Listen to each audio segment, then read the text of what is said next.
I'm now recording, hopefully you are too. I'm recording. Alright, cool. Right, let me just think.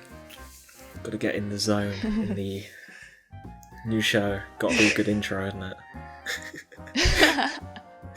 The show with no intro. Let's just go now, let's do it. We just won't do an intro. Alright, no intro. Sounds perfect. I'm all nervous.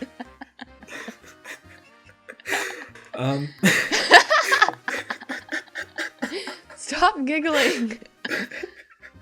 You've got me all giggly and now I can't do an actual intro because I think the idea of us not doing an intro is too funny to actually do one now. No one will know who this is. It's a secret. It's a surprise. It's a secret to everyone. Should we just not introduce ourselves? It'd be fine. That's fine. No, actually, let's not do that because people might just assume that because I have an English accent, I'm Chris, and that's just... Oh, that's gross. That just hurts, you know? Yeah. Okay, this is a brand new show. This is actually how we're starting. We're not redoing that. This is a new show on the Zebby Network. It's me and it's QJ. Say hi, QJ. Hi. And I'm Dan, in case you haven't seen other things I'm in, which is quite insulting, actually. You should go and watch 8-Brit as well. You probably haven't. But this show... 8-Brit sucks. Who watches that? It's rubbish. Anyway, what's this show? What are we doing? Oh, yeah. It's 2016. What's that? It's called Across the Pond. Yeah, it's called Across the Pond. It's 2016. Yep. Because we are across the pond from each other, but we are best friends. Yep. I did a little heart in front of my microphone, but no one can see that, so it was meaningless. Cute. What's the point of this show? Well, like you said, it's 2016. It's the start of a new year, and we've got some New Year projects. Yes, we have. We each have one. We're kind of ripping off Effortless a little bit, to be honest, or at least you are. I'm not. I'm original. I came up with this idea all by myself. I actually invented it. I just haven't started Back in 1863. Yeah. What? Back in the olden days, you invented the very concept of video games, and Effortless in 1863 stole it. During the Civil War. Yeah, that's when Pong came out, isn't it? I suppose. Is that when the North and the South were that's why they were fighting. Passing a tennis ball back and forth. Yeah. And that was how the war was going to be solved. Yeah, it was just straight up Pong. And then Pac-Man came in and just blew everyone's minds. Anyways, so you're playing 52 games in 52 weeks across the course of 52 the whole weeks. Year 2016. I'm also doing 52 books in 52 weeks. Oh yeah. Because I want to die.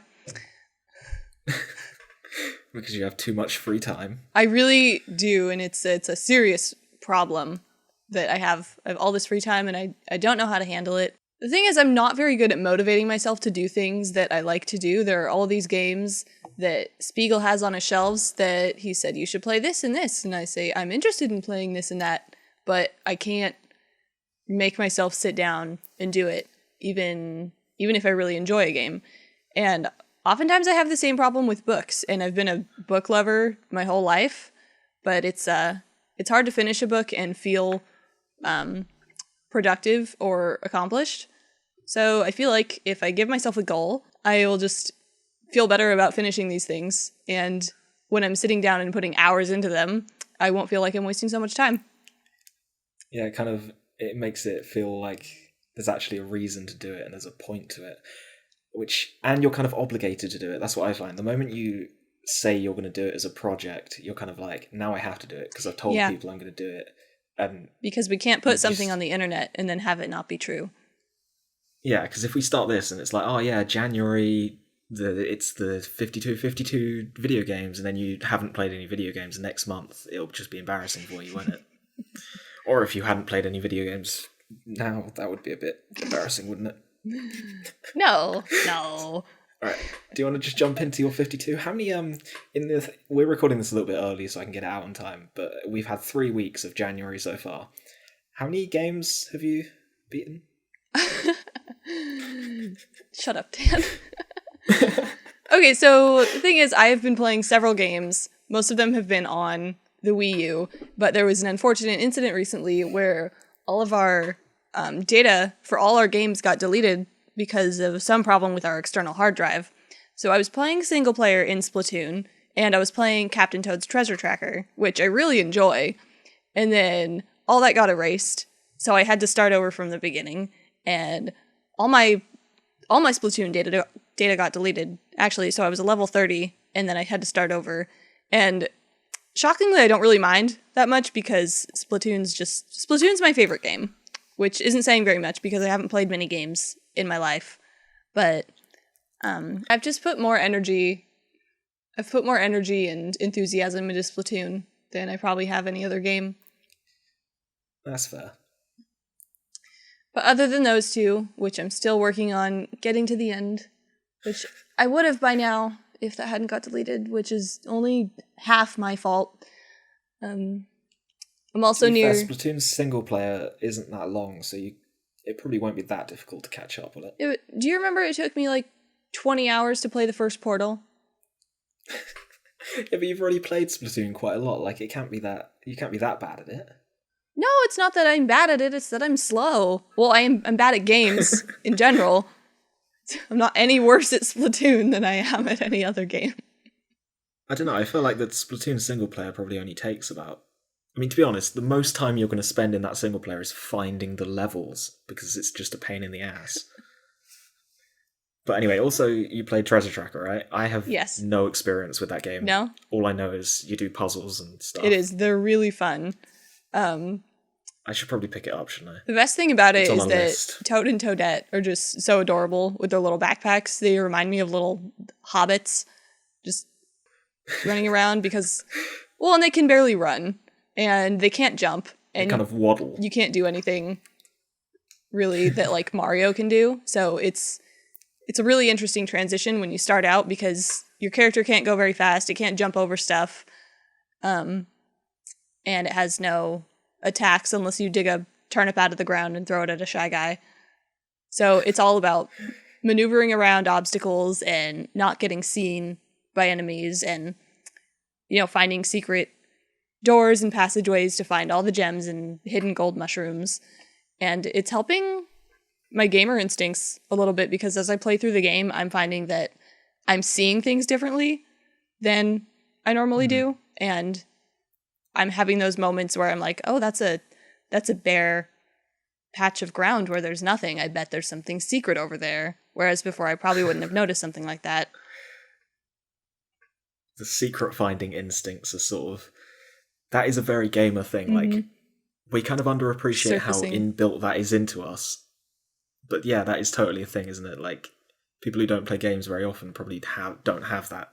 But we're just like if you're playing a Zelda game and you see a bare wall, you're just like, well, that's a thing. I'm going in. Yeah. There's a secret behind that, isn't there?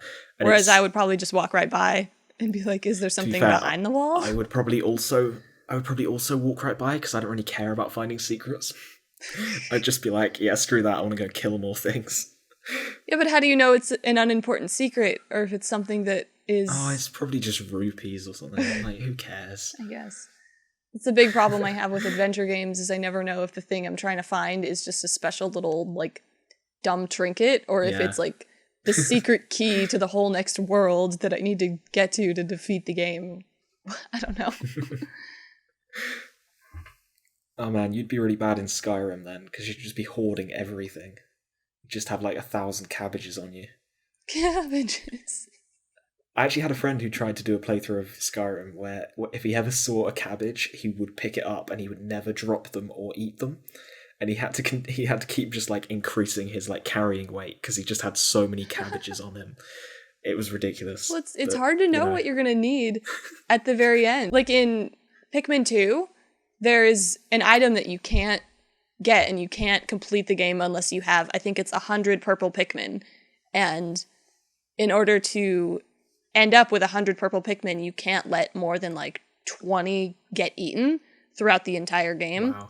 But if you don't know that, you would just continue to let your Pikmin get eaten and be like, oh, I'll just make more Pikmin later.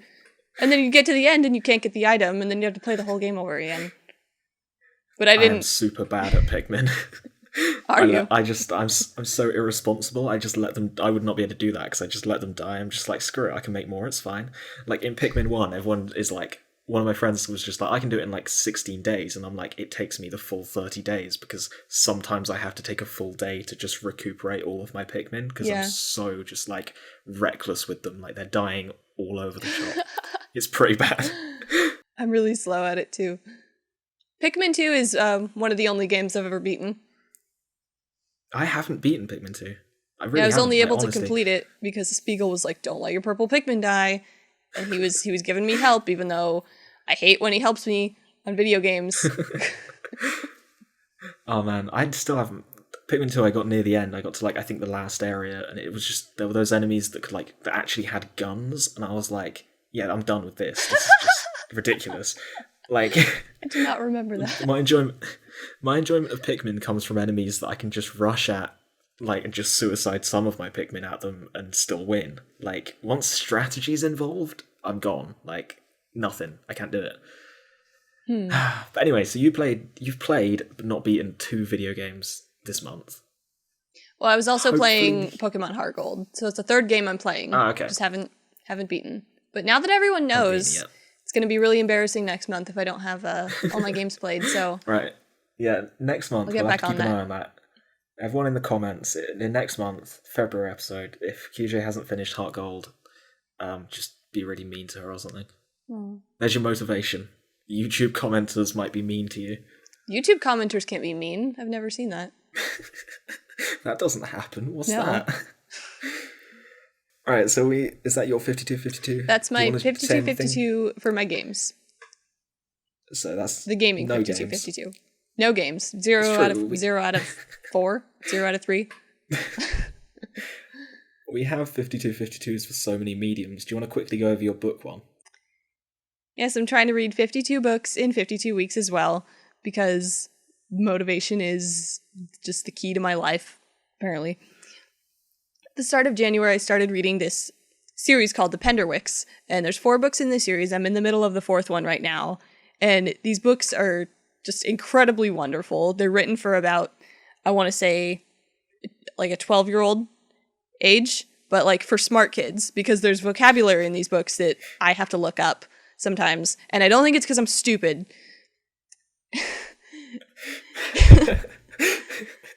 In these books, I feel like there's a lot of... I don't know why that was so funny. You took a long time to react. I was trying not to laugh, but I couldn't hold it in. And that made it funny. Okay, go on. These books. Jane Birdsall is the author, and I feel like she takes a lot of influence from the Little Women series, which I've honestly never read, but these books really make me want to read it. And I've seen the movie 100 times with my sisters, so it really tugs at my heartstrings when I read these. They're really adorable stories about these 4 sisters who just like spend their summers together, like just running around doing whatnot, and family's really important to them, and they're all different ages, and I don't know. It's really refreshing to read a smart book about smart kids, because I don't often come across really well-written children's books. And they're written fairly recently, which I feel like is a big difference between books that were written kind of last century, which I have a lot of books that I enjoy that were meant for about 13-year-olds that I feel like now most adults wouldn't be able to read. So maybe kids were just smarter last century, I'm not sure. So that's a series I love. Now, one other book I read this month, Piddle actually suggested to me. He's from Effortless, which I know you guys don't watch, so that's our friend Piddle. Because it sucks, you know. In this book... Just kidding. It's called... Who's it by? It's by Ernest Cline, and it's called Ready Player One. And that relates pretty well because it's about video games, and it's kind of in this dystopian society where this really, really smart rich guy who invented this mass multimedia player virtual reality game, he dies, and he has to leave all his money and his whole legacy to one person. And so this virtual reality has basically taken over everyone's world. Everyone lives their entire life in this game. Everyone has their jobs there and their lives there. And he says he has hidden an Easter egg somewhere in this like gigantic universe, and it takes people about 15 years to even start finding it. And, you know, there's this whole big corporation that's the villain, and they're trying to find the Easter egg to do bad things with it. And then there's a bunch of teenagers who are like, oh, we're going to find it. And it's a really, really awesome story. It's got really cool 80s trivia because the guy who died was obsessed with the 80s. And so there's all this kind of movie trivia and video game trivia. And it's a really fun read. It's about, I think it's a young adult novel. And I normally don't love YA lit, but it was also really well written. I really enjoyed it. I was always over in my corner reading it, and I would shout to Spiegel, like, hey, did you know this piece of video game trivia I just learned? And of course, he's like, yeah, I knew that. I know everything. Yeah, I imagine he would just sit there like, yeah, I knew that ages ago. Don't bother me. Yeah, he'd be like, oh, I wrote that book. Trying to play Xenomorph Chronicles 7 or whatever it is. So that was books. Yeah. I have nothing to add. Like, I don't read. Sorry. Well, I did read. I read some comic books. I didn't just read novels. Oh yeah, comic books. Yeah. Neither of us are doing a comic book 5252, are we? Well, I mean, I could. I feel like I could. I feel like it would be a little too easy because I could read more than one comic book a month. A week. I could read 4 in a day. Yeah. I could easily do that, but I don't think my wallet wants me to do that. No, libraries, bro. Libraries are your friend. Don't think the library near me would have comic books. Right, so should we move on to my so what's your project, Dan? goals for this? My project is because for the same reason you don't play video games or read books, I never watch any movies, and I get told to watch these movies quite a lot. Like, there's a lot of movies that either they get suggested to me, or I just kind of want to watch them because they're interesting, but I never get around to it. So I've decided I'm going to watch 52 movies in 52 weeks. This month, I am more than on track. I've watched 4 movies in this month, in the 3 weeks we've had so far. To be honest, it's not that impressive. Like they're not. It's not hard. Like a game, you'll put. Considering a lot of people watch a movie every night. Yeah, you put 8 hours into Captain Toad, and you haven't even finished it. I've probably only put about 8 hours into all of the movies I watched. Yeah. So, it's not exactly the most impressive goal, but I'm going to watch a load of movies. Before I start, actually, I want to say, if you have any movies that are classics and you think I might not have seen, put them in the comments. I might look into it. I've got a friend who can lend me lots of DVDs. Who just happens to be the captain of a ship and sails into the bay. So anyway, yeah. So did he murder all his wives? What? What was that? A Henry VIII reference? What was that? You're talking about Blackbeard, right? No, I would never associate myself with filthy pirates, QJ. Why would you suggest that? Blackbeard murdered all his wives. Did he? You don't know this fairy tale? That's where he comes from. The only things I know about Blackbeard are the things from Pirates of the Caribbean 4 and Assassin's Creed 4 Black Flag. Yeah, Blackbeard was a pirate, and he got married to this really pretty girl, and he was like, you are the... I don't remember. He's like, you're the queen of everything, but don't look in this door because my secrets are in there. And they have a happy little marriage for a while, but then curiosity overcomes her, and she opens the door, and there's a bunch of chopped off heads of other women of his previous wives, and he's like, they all looked in the door. And even that's reminded me of is the episode of the IT Crowd with the red door. And I was really hoping you'd get to the end of the story and just be like, and Richmond was in there. Oh, I love Richmond. But so anyway, yeah. Every time his wife looked in the door, he chopped off their head, and then he got a new wife. Classic. And that's what's going to happen to you when you're done watching all these movies. Yep, that's what he's going to do. That's exactly what happens. So the first movie I watched was a suggestion from you. It was Fantastic Mr. Fox, which it was fun. It was enjoyable. Yeah. I feel like the ending was a bit of an anticlimax. I don't know, it just... There didn't seem to be any payoff for a lot of the sort of plot points they'd started. And then, I don't know, I feel like a lot of the existentialist metaphor in that film was lost on me, because I kind of noticed it, but I don't think I got it. Like the whole thing of him being, actually, maybe I am a wild animal the whole time. I'm just like, okay, is this dialogue social commentary or something? I'm not getting this. I don't know. It's a very common occurrence in Wes Anderson movies where it seems like he's making a certain point, but then it's kind of just... There is no point. Because that's what I felt, though. It just kind of felt like he was trying to make a point, but there wasn't one. And it was like, okay, cool. But the jokes were funny. Yeah, I don't know. I like the farmers. I kind of enjoy movies where there doesn't seem to be a big deal about the points they're trying to make, because it makes it seem a little bit more like real life, because people are just, I guess, going around their business trying to figure things out, and sometimes they don't figure things out, and that's just how it is. I guess. I don't know. I don't know. I just kind of felt like it was trying to do like a moral or like make a statement, but they'd set up the statement but not actually told you what it was, sort of thing. I can see that. It was a good movie, don't get me wrong. I'd probably give it like a 7 out of 10, but it just there were little parts that were lackluster, and the animation style kind of bugged me a little bit sometimes. Like I wasn't a fan of. Well, when they were digging, it just looked weird and stupid, and it looked way too easy when they were digging, didn't it? Yeah, I don't know if that's like a leftover from the illustration from the book, or if that's just a style choice for the film, or what. Like, I'm sure it was I'm not 100% sure. A style choice. I really enjoyed the stop motion animation, especially since most of the characters were really fuzzy. I thought it was really... Yeah, I really liked all of the hair. It all looked really good. Like, the models were great. It was really cool to look Every now at. and then there was like a little thing that kind of took me out of it because it looked weird or something.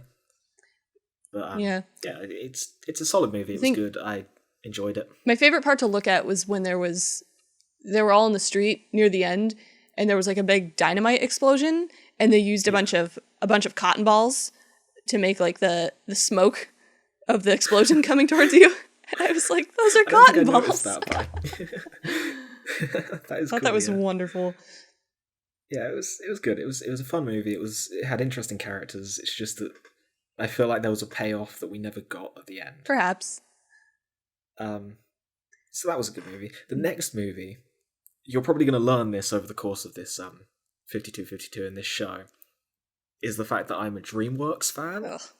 When DreamWorks are being good, which is about rare. half of the time. It's rare. I don't know. DreamWorks at their best is better than Pixar at their best. Fact. Don't argue. Not a fact. Fact. Not a fact. It is though. Okay, what's the best Pixar film? Inside Out.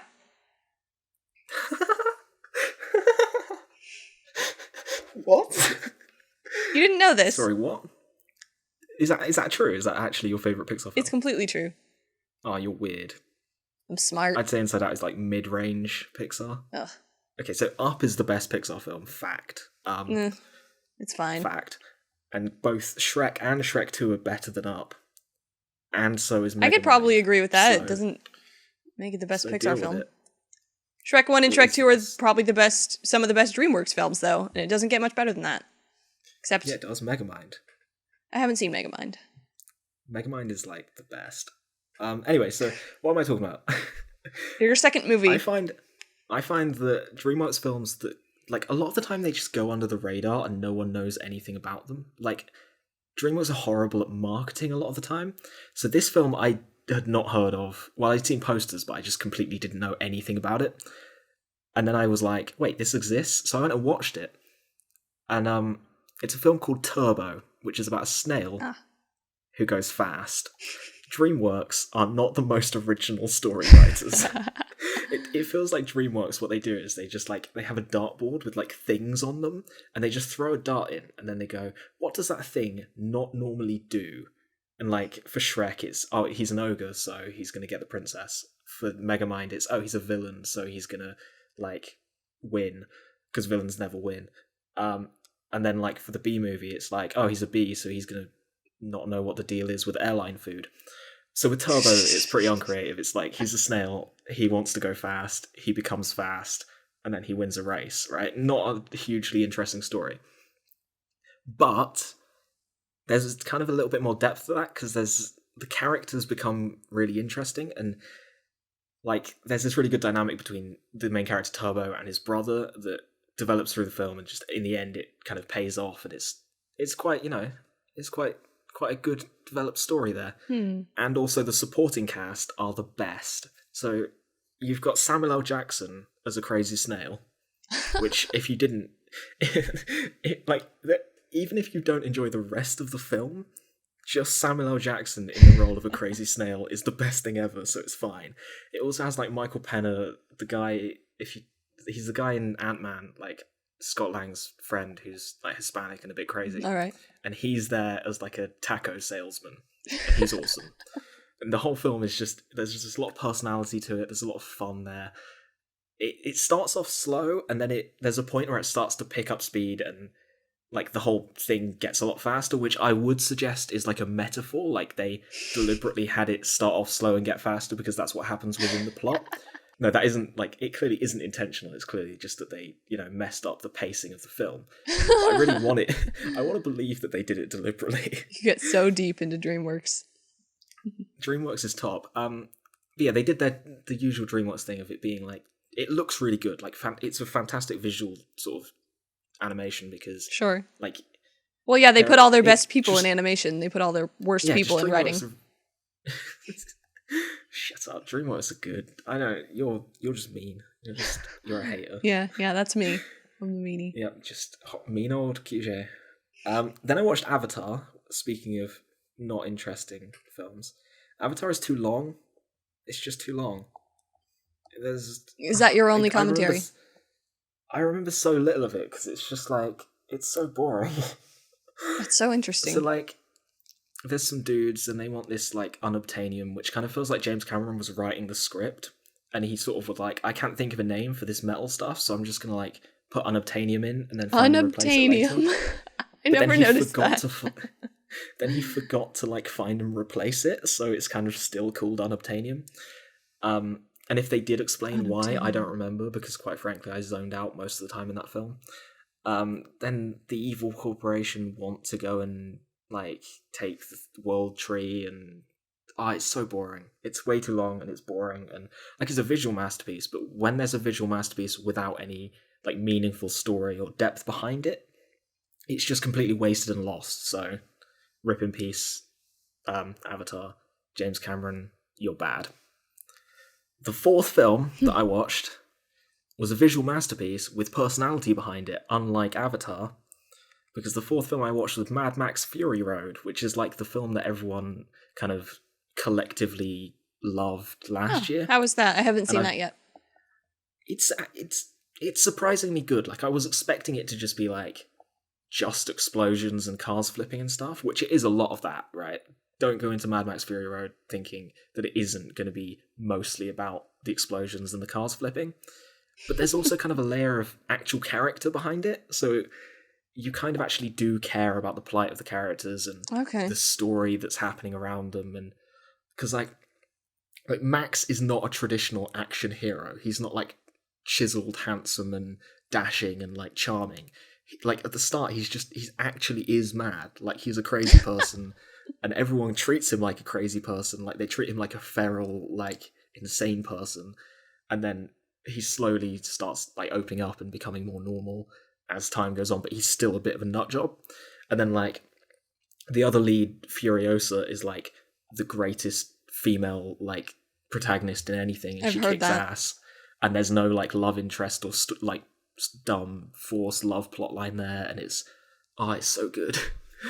But it is mostly about the explosions and the cars flipping, though, and quite frankly, I'm okay with that because the cars, it's cool. It's not like, because if you take it at face value, like, explosions and cars flipping isn't that interesting, but it's all the personality and stuff that they add into it. Like, there are all those, like, there's the dude with the guitar that's a flamethrower, like, riding around with the crew, and, like, the dudes who are, like, suspended on poles above other cars so that they can just, like... It's got its quirkiness. Like, lean over and blow things up, and like, yeah, it's got all these weird little quirks and charms and like original sort of, it feels like a world that's been developed, you know? It's kind of And interesting. It's fun. It sounds pretty cool. So it's cool. It's cool to watch. At parts, it kind of feels like it's going a bit slowly and it feels a bit too long. But after watching Avatar, that's nothing. I find it so quaint that you have so many good things to say about Turbo, but you just think Avatar is so boring. It's because Turbo's awesome.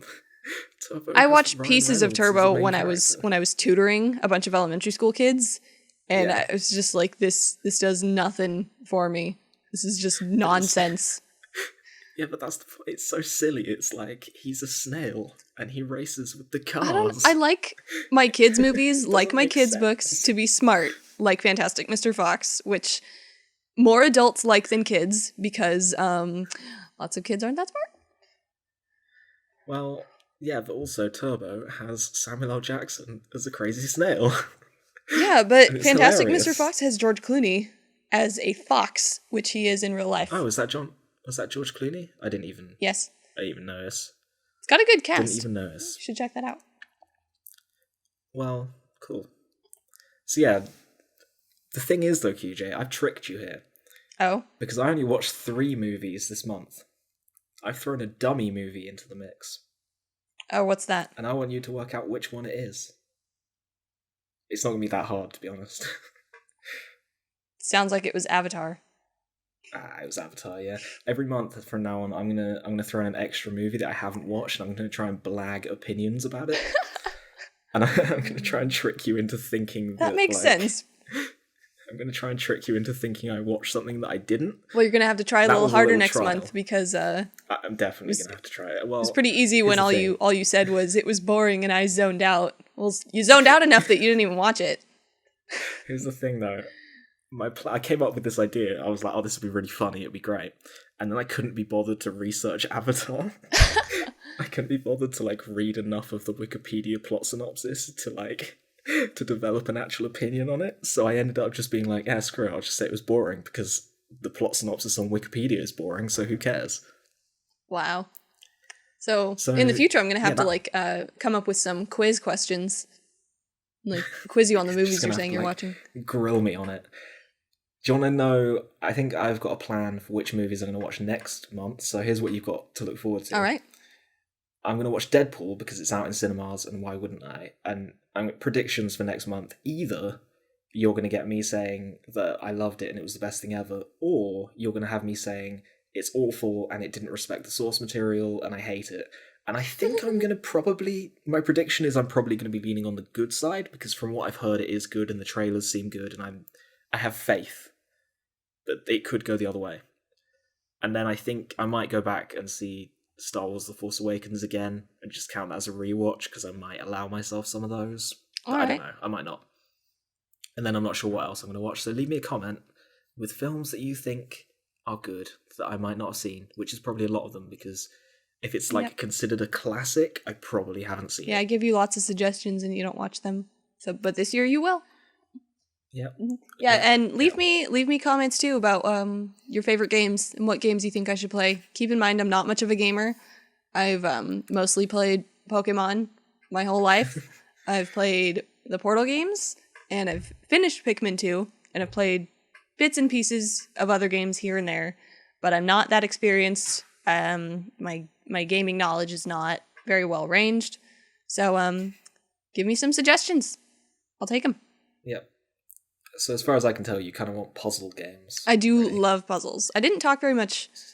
I talked a little bit about playing Captain Toad and how adorable it is and how Yep. it's. You can talk about it more when you've actually finished it, can't you? Oh, I suppose. Sad face. Yeah, maybe QJ will have finished some games next month and it'll be good. It'll be fine. Yeah. I don't know if I told you this, but before, I keep saying the word before, but in the past few years, a few years ago, I never really understood the concept of finishing a game. Because, so when I first married Spiegel, he would always talk about, I have to finish this game, I have to put all these hours into this game, I finally finished this game. And I never really registered this, but that kind of just went through my head in it was a confusing thought, because I was like, what does he mean finish the game? He's just going to stop playing it?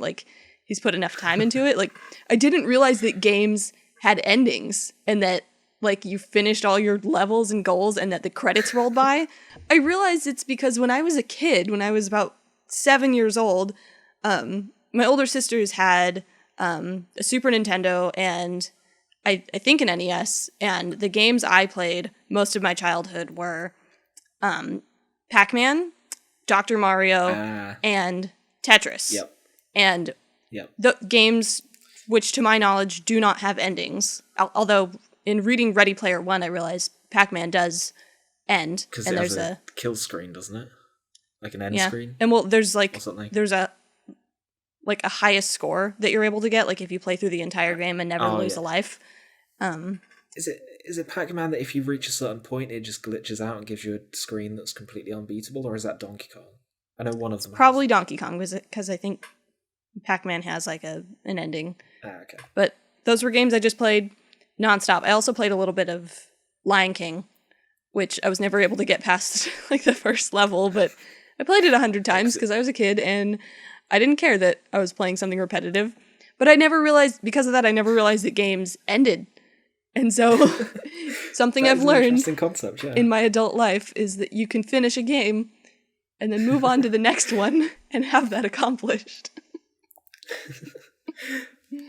Oh, man. It's wonderful, we were supposed to be wrapping this whole podcast up, weren't we? Yeah, I suppose. Oh, man. Next month, I need to pretend I've watched a film better. I need to really like research it and get good.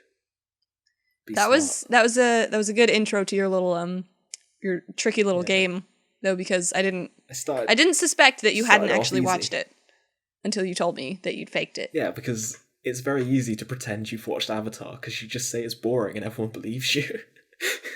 Well, yeah, because you just say most stupid people think really deep, good movies are boring.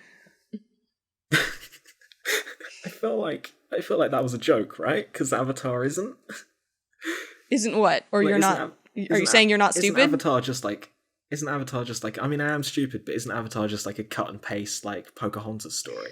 Okay, everybody says that, and it's. I don't think people understand that it's really difficult to come up with a completely like brand new storyline. I mean, obviously, there's going to be. Turbo did it. Oh, did they? I'm pretty sure they took that racing snail from Neverending Story.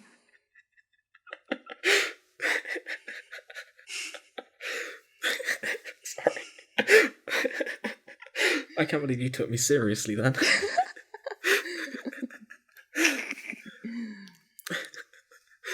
Oh man, okay. There's Pocahontas, there's Dances with Wolves, there's Avatar. They all have the same basic idea, but they're different stories told in different ways. And yeah, but is Avatar actually like deep and interesting? Because I have heard otherwise. I really enjoy Avatar. I enjoy it more for the exploration of a brand new world and the people within it. And see, that's what Mad Max was for me. Okay. And I like movie is good. I like watching a character who's like oblivious to it all go into this new world and fall in love with it and meet new people and have his life turned upside down. That's not what Mad Max is. We're not talking about Mad Max.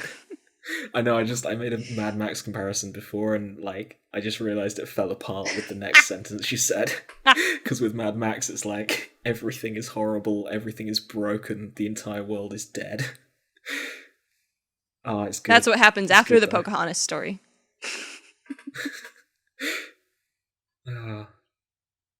Well, I think this was a successful first episode. There were a lot of tangents. Like that time we talked about Captain Blackbeard for a while. Blackbeard's a good story. Yeah, our intro episode is probably going to be a lot longer than our future episodes. Yeah, because tangents and... Yeah, don't get scared away by the length of this video. We'll make the next one shorter, promise.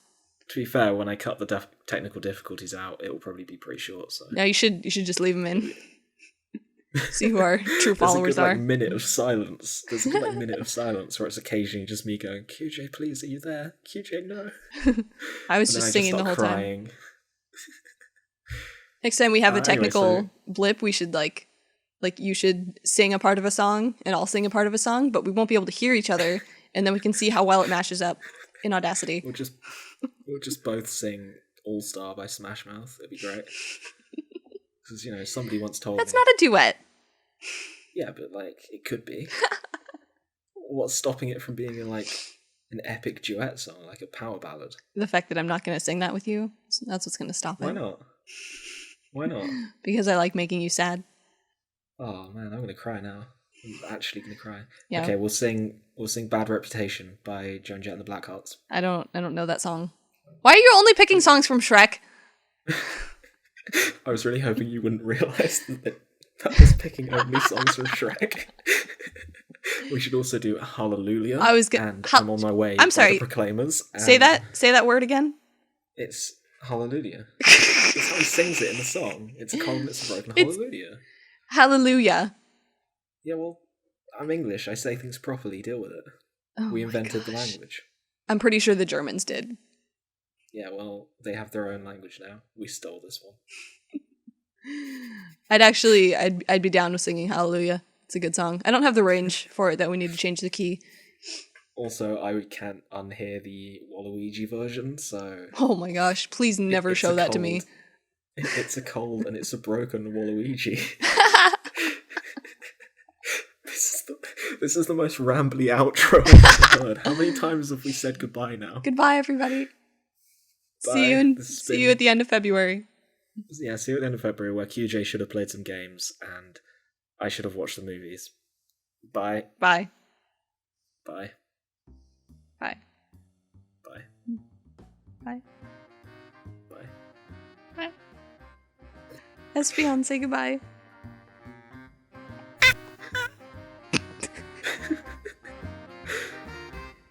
Okay, I'm ending my recording now. Okay, bye.